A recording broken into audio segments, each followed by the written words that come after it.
지금 듣고 계신 당신, 바로 앞 책상에 작은 버튼이 하나 놓여 있다고 한번 상상해 보세요. 어떤 버튼이죠? 이 버튼을 딱 누르면 당신의 몸에서 고통을 느끼는 감각이 영원히 사라지는 겁니다.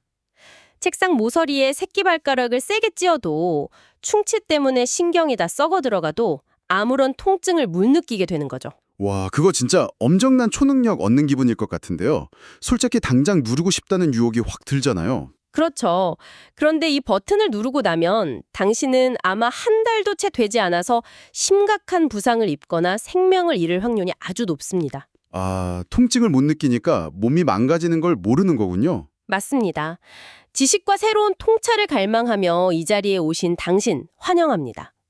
오늘 우리는 평소에 내 삶의 불청객 혹은 무조건 피해야 할 적으로만 여겼던 그 고통이라는 감각을 완전히 새로운 렌즈로 들여다보려고 합니다. 네, 오늘 우리가 깊게 분석할 핵심 텍스트가 하나 있죠. 한국침례신학대학교 구약학 김인석 교수가 한국일보에 기고한 아주 흥미로운 칼럼인데요. 제목이 무려 기쁨이 기다린다면 아픔도 치유될 수 있다 입니다. 제목부터가 뭔가 생각할 거리를 툭 던져주는 느낌이네요. 맞아요. 이 자료가 겉보기에 웬 약간 종교적인 텍스트의 외피를 두르고 있거든요. 그런데 그 안을 쑥 파고 들어가면 인간이 육체적이고 심리적인 고통을 대체 어떻게 인지하는지, 그리고 우리가 서로의 아픔에 어떻게 연대해야 하는지에 대한 엄청나게 날카로운 심리적, 철학적 통찰을 담고 있습니다. 그러니까 오늘 저희가 이 자료의 특정 종교적 관점을 지지하거나 비판하려는 게 아니라는 거죠? 정확합니다. 우리는 인간과 고통의 관계라는 이 보편적인 주제를 심리, 역사, 문학적 맥락에서 다각도로 해체해 볼 겁니다. 좋습니다. 올해 우리의 딥다이브 미션은 3가지입니다. 첫째, 우리가 그토록거리는 고통이 어떻게 우리를 살려내는 필수적인 생존 알람으로 작동하는지 파헤쳐봅니다. 둘째, 아픈 사람 위로한답시고 무심코 던지는 말들이 왜 끔찍한 상처가 되는지 그 심리적 이유를 살펴볼 거고요. 마지막으로 고통을 마취시키는 뇌와 마음의 궁극적인 해독제가 무엇인지 찾아볼 겁니다.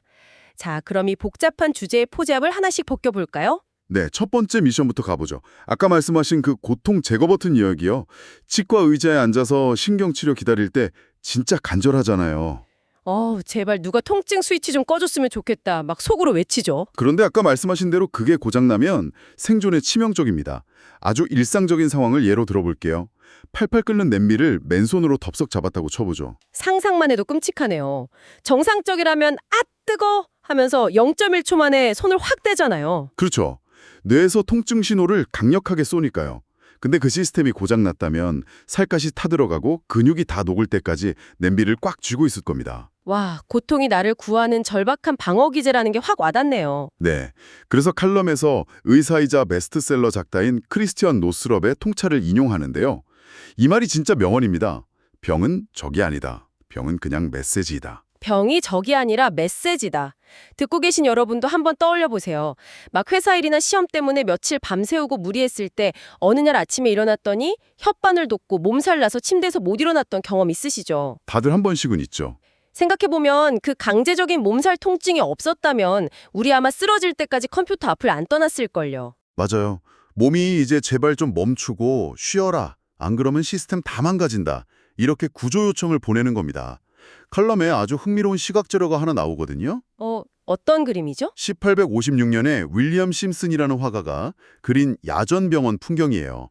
크림 전쟁 당시의 스쿠타리 병원인데 그 유명한 나이팅게일이 활약했던 곳이죠. 램프를 든 천사 나이팅게일.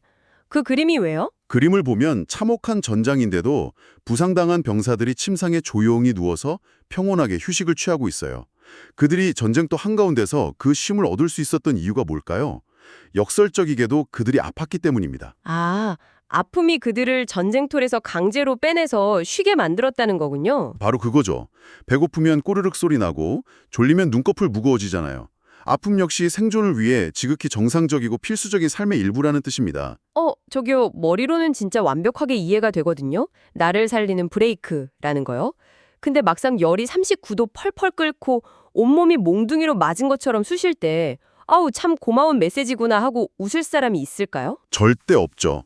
누가 아픈 걸 환영하겠어요? 그 순간만큼은 병이 나를 짓누르는 잔혹한 폭군처럼 느껴지잖아요. 지식으로 아는 거랑 실제로 겪는 건 너무 다르니까요. 당연한 감정입니다. 그런데 역사 기록을 보면요. 그 폭군 같은 질병이랑 끈질기게 동거하면서 오히려 그걸 내면의 성장을 위한 도구로 써먹은 사람들이 있습니다. 육체적 고통을 역이용했다고요? 네, 고통을 어떻게 프레이밍하느냐에 따라 삶이 완전히 바뀔 수 있다는 증거들이죠. 칼럼에서 드는 대표적인 예가 성서에 나오는 사도 바울이에요. 아, 바울이요. 저도 이 대목 읽으면서 그 사람 멘탈이 진짜 엄청나다 싶었어요. 텍스트 보면 기적 같은 능력으로 군중들 불치병을 막 고쳐주잖아요. 그 당시 완전 영적 슈퍼스타 아니었나요? 엄청난 슈퍼스타였죠. 근데 이 사람한테 아주 치명적인 숨기고 싶은 비밀이 하나 있었습니다. 남의 병은 턱턱 다 고치는데 정작 자기 몸에 있는 끔찍한 병을 못 고쳤다는 아이러니 말이죠. 네, 학자들은 바울이 심한 안질이나 간질, 그러니까 뇌전증을 앓았을 거라고 추정해요. 바울 본인도 자기 병을 육체의 가시, 심지어 사탄의 하수인이라고 부를 정도로 혐오했어요. 당신이 바울이라고 한번 상상해 보세요. 막 수많은 사람들이 내 능력을 보려고 몰려왔는데 나 스스로 갑자기 발작 일으키면서 거품 물고 쓰러진다면 와, 그 수치심은 진짜 상상도 안 가네요. 권위가 바닥으로 곤두박치는 거죠. 그래서 바울이 신한테 제발 이 병 좀 고쳐달라고 3번이나 피를 토하도 매달렸다고 기록돼 있어요. 근데 신의 대답이 진짜 냉정합니다. 너는 내 은총을 넉넉히 받았다. 그거였나요? 맞아요. 그니까 한마디로 안 고쳐준다. 더 조르지 마라 이건데 보통 사람이면 여기서 절망하고 멘탈 나가지 않겠어요? 저 같으면 당장 신이고 뭐고 다 때려치웠을 것 같은데. 근데 바울은 여기서 자기 질병을 완전히 재해석합니다. 아주 유명한 깨달음을 얻죠. 사람은 약할 그때 오히려 가장 강하다. 자기가 완벽하게 건강했으면 오만해져서 망가졌을 텐데 그 발작 같은 한계 덕분에 스스로를 낮추고 영적으로 더 깊어졌다는 거군요. 정확합니다. 이게 벌써 2000년 전 이야기인데 지금도 육체적, 정신적 한계에 부딪힌 사람들한테 묘한 해방감을 주는 선언이잖아요. 이 재해석이 꼭 종교인한테만 있는 건 아니더라고요. 한국의 조지훈 시인 이야기 나오잖아요. 고혈압이랑 기관지 질환 때문에 49세에 일찍 타계하셨는데 자기 병한테 바치는 시를 쓰셨어요. 제목이 대놓고 병에게예요. 그 시를 보면 병을 대하는 태도가 되게 입체적입니다. 언제나 우울한 방문객이라고 부르면서 불쾌감을 굳이 숨기지 않아요. 그러면서도 동시에 나에게 휴식을 권하고 생의 외경을 가르치네 이렇게 말합니다. 무조건 찬양하는 것도 아니고 저주하는 것도 아니고 애증의 동반자 같은 느낌이네요. 삶의 궤도를 수정하게 만드는 도구로 병을 주도적으로 썼다는 게 진짜 대단합니다. 네, 맞습니다. 근데요, 개인이 자기 내면에서 이렇게 승화시키는 건 알겠어요. 하지만 현실에서 우리가 아플 때 나 혼자 동굴에 있는 게 아니잖아요. 가족, 친구, 의사, 주변 사람들이랑 엮이는데 얄궂게도 이 관계 때문에 병 자체보다 더 끔찍한 고통이 생길 때가 있더라고요. 아, 제일 중요한 포인트로 넘어왔네요. 위로라는 이름으로 가해지는 폭력에 대한 이야기죠. 여기서 미국 생명윤리학자인 에릭 카셀의 개념을 꼭 짚고 가야 합니다. 질병과 고통은 다르다는 겁니다. 질병이랑 고통이 다르다. 그게 어떤 뜻인지 청취자분들이 확 와닿을 수 있는 비유가 있을까요? 이런 상황을 상상해 보세요. 평생 달리기만 한 육상 선수가 교통사고로 다리가 박살이 났습니다. 병원에서 수술 잘하고 뼈다 맞추고 항생제 맞았어요. 의학적으로는 질병, 즉 손상이 성공적으로 치료된 거죠. 그럼 수술 다 끝났으니까 이 청년의 고통도 끝난 걸까요? 절대 아니죠. 뼈는 붙었지만 이제 올림픽은 꿈도 못 꾼다는 사실을 마주해야 하잖아요. 달리기라는 내 인생의 정체성을 잃어버린 그 상실감, 미래에 대한 공포, 이건 부러진 다리보다 수백 배는 더 큰 고통이겠네요. 그게 바로 고통입니다. 질병은 신체가 망가진 거지만 고통은 내 자아, 미래, 인간관계 전체가 무너져 내리는 실존적인 파괴거든요.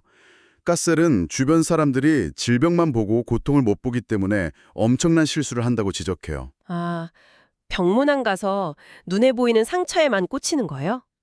저 이 대목에서 생각난 기가 막힌 비유가 하나 있는데 들어보실래요? 뭔데요? 빙판길에 미끄러져서 가족 잃고 전신마비된 사람 병실을 찾아갔어요.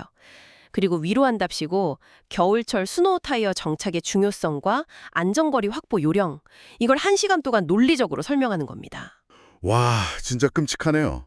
근데 정말 그런 식의 팩트 폭행을 위로라고 착각하는 경우가 많죠. 왜냐하면 타인의 불행을 보면 불안하니까 논리적으로 원인을 분석해서 나한테는 저런 일이 안 생길 거라고 스스로 통제감을 느끼려는 거거든요. 아, 방어 기제군요. 칼럼에서도 이걸 설명하려고 성서에서 제일 유명한 고난의 아이콘 욥의 일하기를 꺼내잖아요. 네, 파리의 시리아 성경이라는 화보 이미지를 보면 진짜 처참합니다.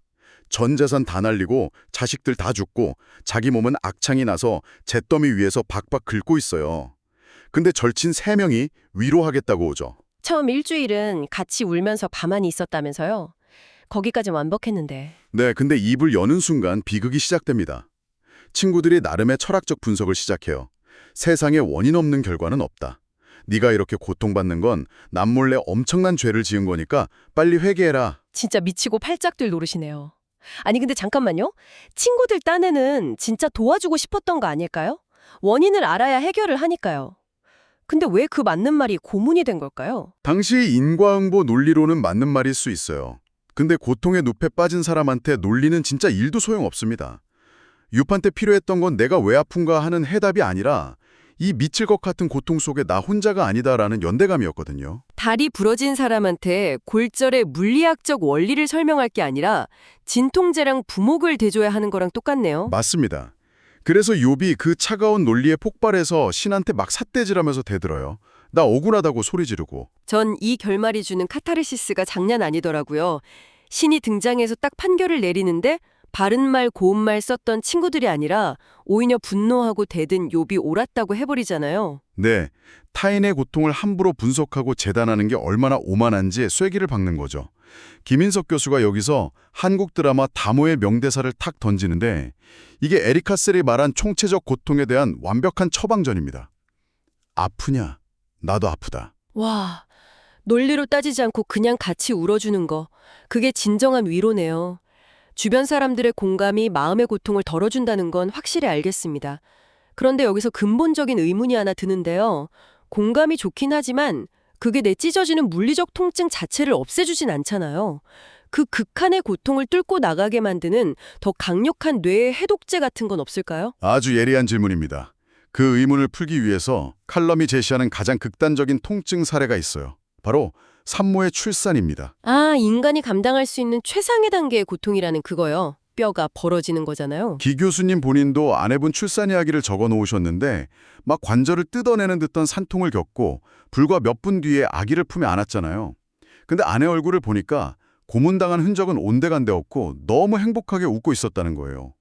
어떻게 이게 가능할까요? 그러게요. 그냥 감동적인 비유가 아니라 우리 뇌에서 무슨 화학작용이라도 일어나는 건가요?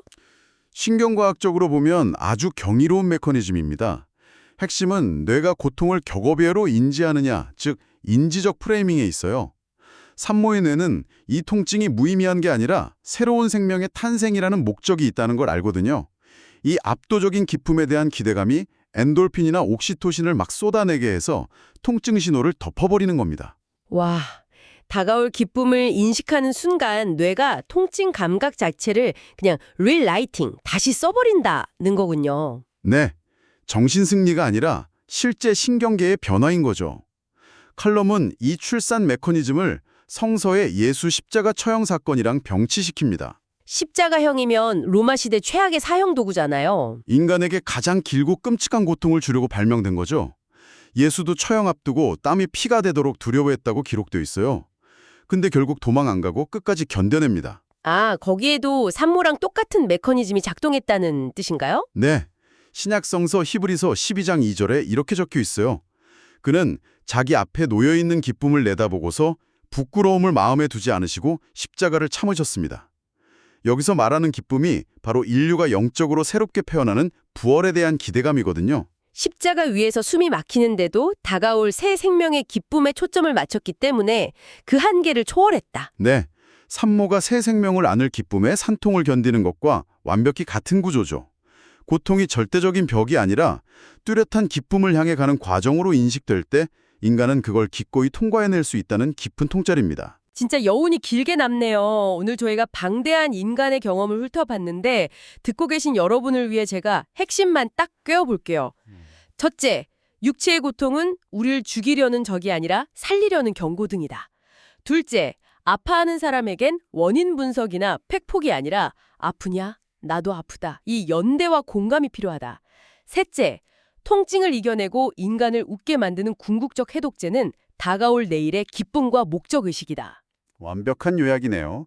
탈럼 조자는 마지막으로 우리 사회에 호소합니다. 아파하는 이들에게 알량한 설교하지 말고 그들이 고통을 잃고 다시 일어설 수 있게 기쁨과 공감을 아낌없이 흠뻑 부어주라고 말이죠. 지금 보이지 않는 마음의 짐으로 고통받는 분들이 참 많은데 오늘 이야기가 다가가는 방식에 작은 변화를 주었으면 좋겠습니다. 맞아요. 오늘 이 깊은 대화를 마치면서 듣고 계신 당신에게 한 가지 도발적인 질문을 던지고 싶습니다. 만약 고통이 단순히 세포의 문제가 아니라 관계와 희망에 따라 상대적으로 결정되는 거라면 오늘날 우리가 자주 호소하는 만성 피로, 신경성 통증들, 이거 혹시 우리 몸이 고장난 게 아닐지도 모릅니다. 오, 그럼 뭐의 징후일까요? 어쩌면 우리 사회가 서로 나눠줄 공감의 온도가 너무 식어버렸고 내일을 기대하게 만드는 삶의 기쁨이 메말라 버렸다는 그런 거대한 집단적 우울증의 징후는 아닐까요? 지금 당신의 몸이 당신에게 보내는 메시지는 과연 무엇일지 한번 곱씹어 보시길 바랍니다. 오늘의 심층탐구 여기서 마치겠습니다. 끝까지 함께해 주신 여러분 감사합니다.